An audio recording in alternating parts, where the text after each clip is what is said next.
People often ask their financial advisors, "How much do I need to retire safely?" You should know that there's no definite answer to that question. The answer depends on a lot of factors. You need to factor in the amount you would expect to earn from interest and dividends on your retirement savings.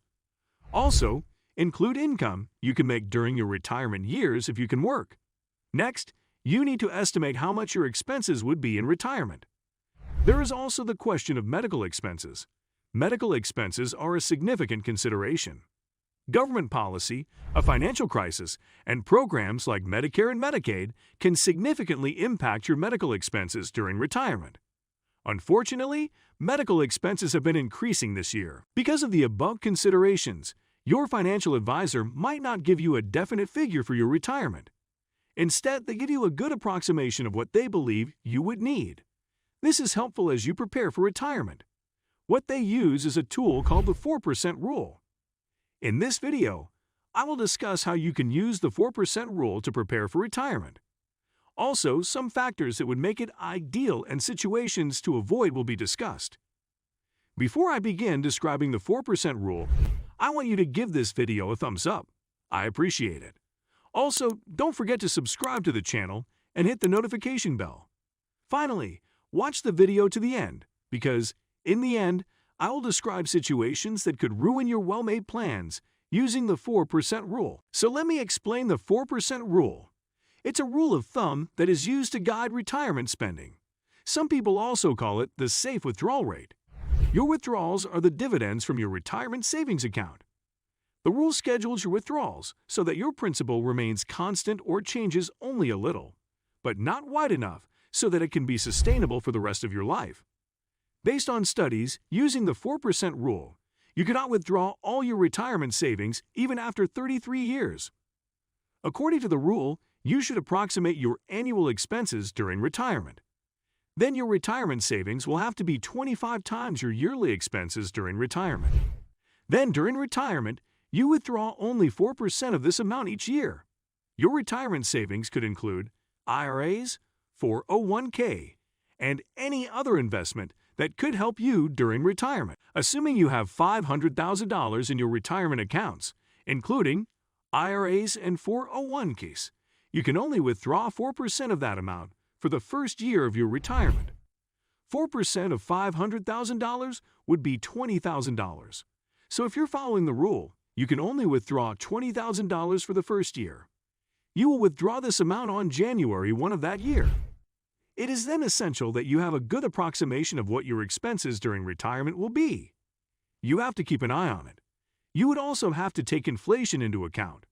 The 4% rule also accounts for it. Using the 4% rule, you can increase your withdrawals to account for inflation. The inflation for some years would be high and low for other years. This year's inflation has stood at 9.1%.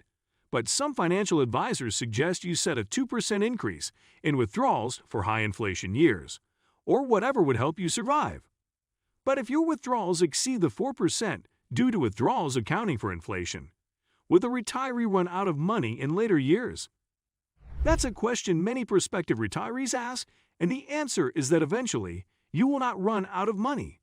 This is because the market operates in cycles. One year it would be down, and the following year it would be up. Financial experts say that on average, in good years, the market goes up by 6 to 10%. So let's be conservative and say that the market rises by 6%. Returning to our example, a retiree has $500,000 in retirement savings. 4% of the account, representing $20,000, is withdrawn at the beginning of the year. We will be taking note of the compound interest on the retirement savings. So I will be using a compound interest calculator. It is advisable to avail yourself of compounding.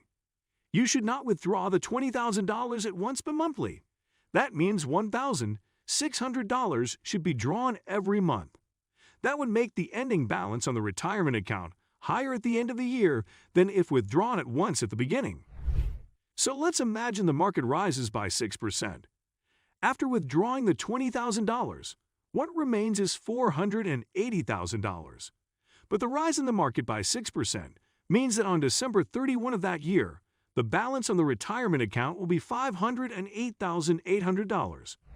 You anticipate a lousy year in year 2, so you increase your withdrawal by 2%. So 6% withdrawn means you withdrew $20,400 in the second year.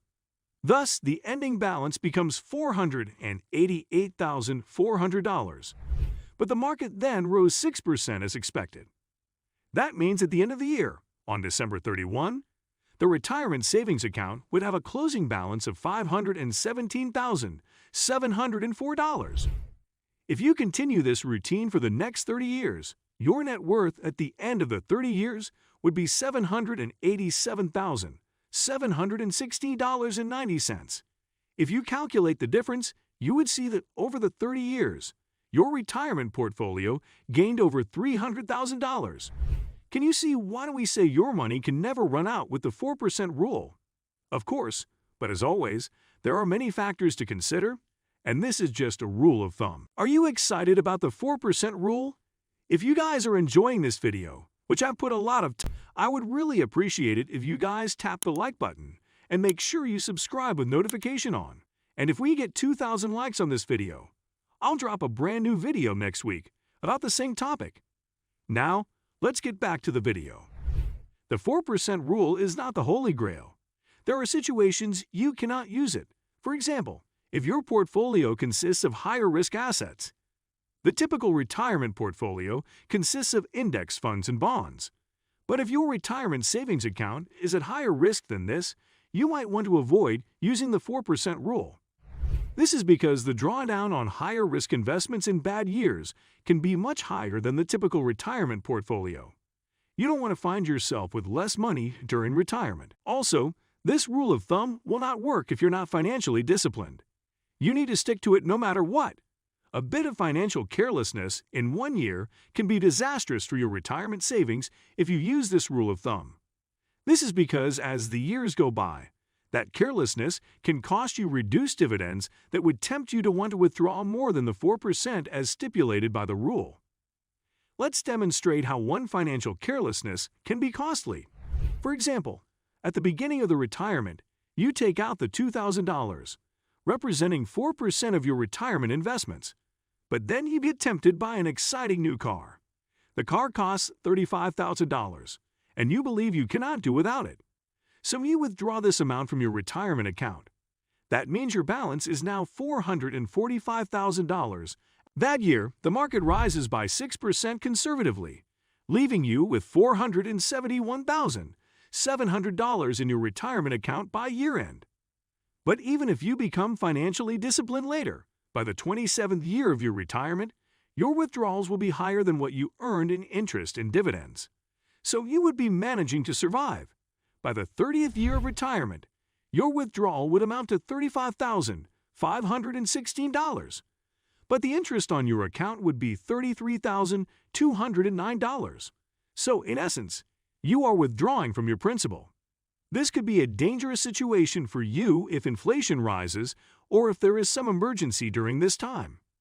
Now, I don't want to alarm you, but just to show you that following the 4% rule, you should stick to it.